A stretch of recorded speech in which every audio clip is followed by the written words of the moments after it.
Christmas, and to celebrate this special occasion, I want to show you guys how to make this delicious pozole rojo that's actually my favorite, and it's perfect for the holidays. We have no time to waste, so let's get started.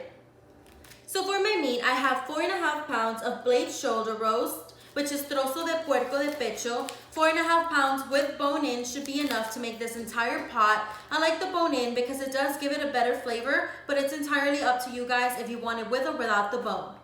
So I have my meat and I could already feel the bone around it. I'm going to try to cut my squares around the meat so I don't have a lot of meat stuck to it.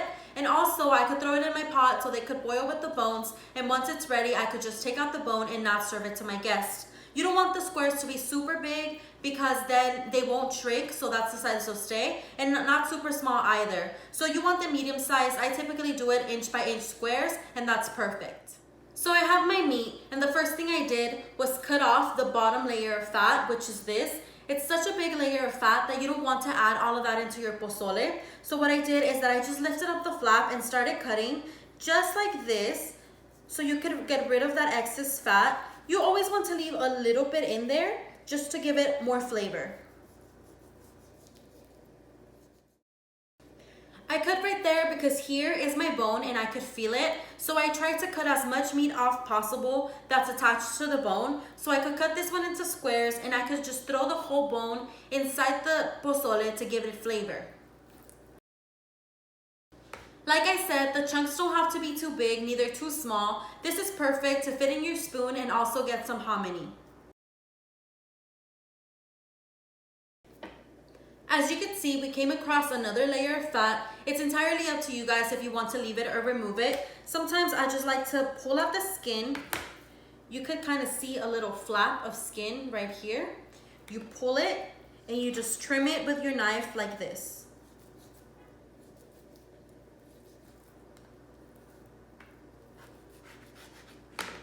This is entirely fat. It's super easy to remove. If you don't want this extra in your pozole, you can always just take it out. As I said, this is my bone, so it's also on the other side. I'm going to get my knife.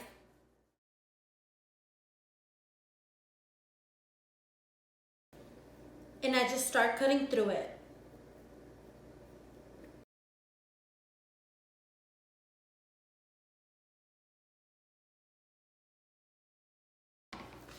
What I'm doing now is feeling around the bone so I could take all the excess meat that it has. You could really feel the bone and the meat, so I just cut around it, get the chunk of meat, and try to cut it into a square. Like I said, I just want the bone for flavor. So this meat, a lot of people like to suck on it afterwards or just throw it away. It's entirely up to you guys. It's mostly just bone now.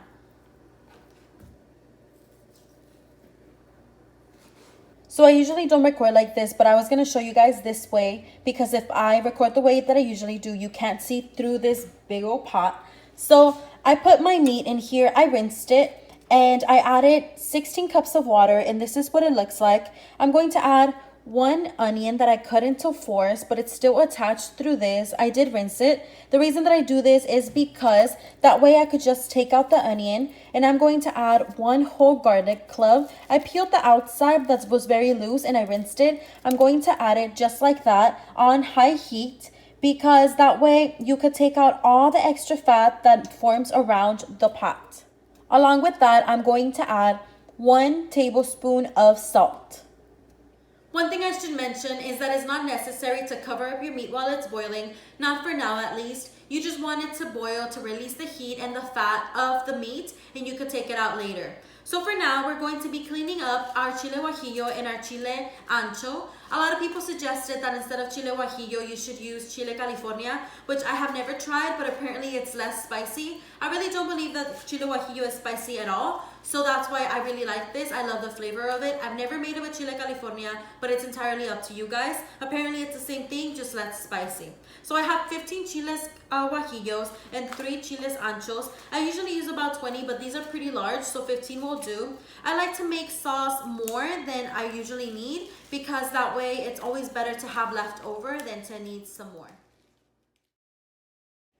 So I'm going to make a mess in my counter, and what I'm going to do is you take off the top, which is this, and then you just open it and you take out all the seeds. they have a little tiny vein in here. You want to take that out as well.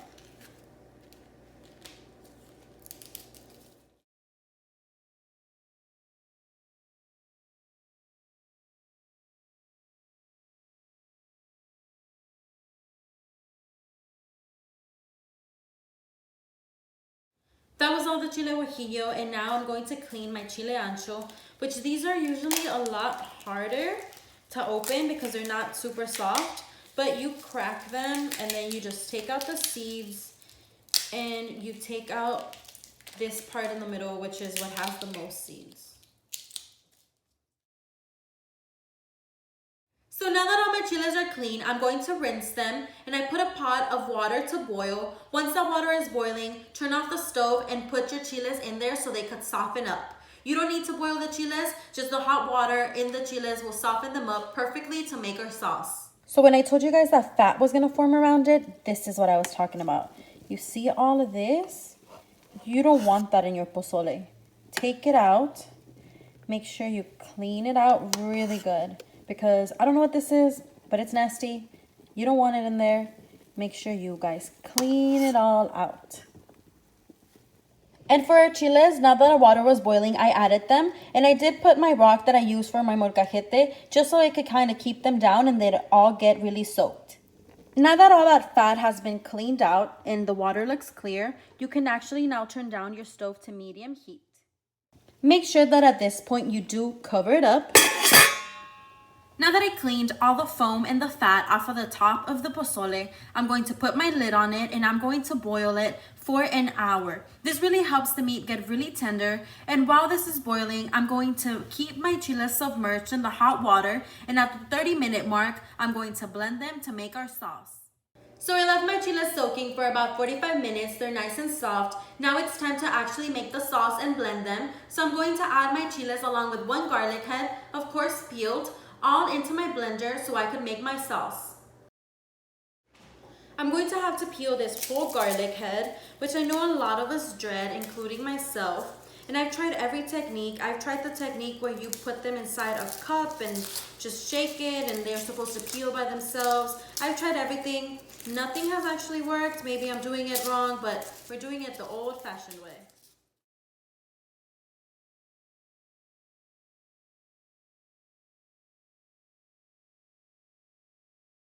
Now that I blended just the chiles, it created a really thick paste, which is not what I want. I want more of a sauce type, which is why I'm going to add 1 cup of the water that I boiled and put my chiles in.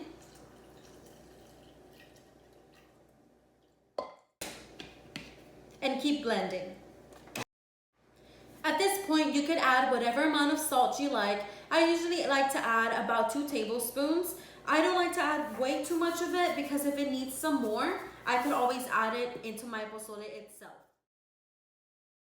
Now that our sauce has been blended, we are going to strain it. Make sure that you do piece by piece. You don't want to add it all in here. It'll overfill. Now, I wouldn't say that this part of the process is crucial, but I do like it because it leaves just the sauce and not all the chile that didn't blend really well. You see all of this? It's not sauce, it's mostly the chile.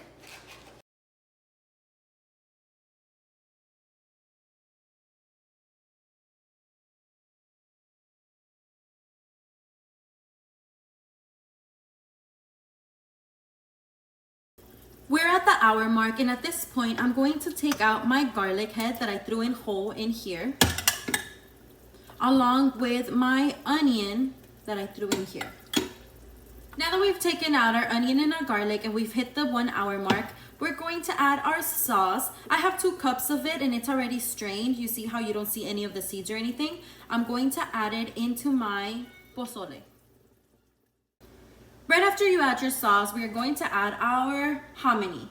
So there's a lot of controversy about, ew, you buy canned, how come you don't do it from scratch? But listen, it's the holidays. This takes long enough as it is. I don't really have the time. If you do it from scratch, that's great. It's honestly so delicious. And I would say it's a little better.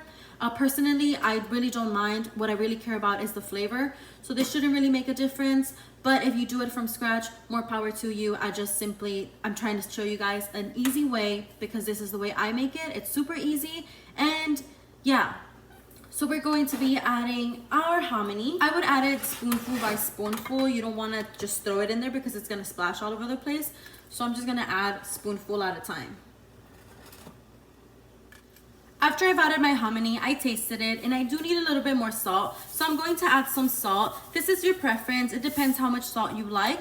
So after this, I'm going to cover it. I'm going to let it boil for another 30 minutes so the hominy could really soak up the juices. And also so the sauce makes the pozole a little bit thicker and it should be ready to eat. The 30 minutes have passed and this is what our pozole looks like.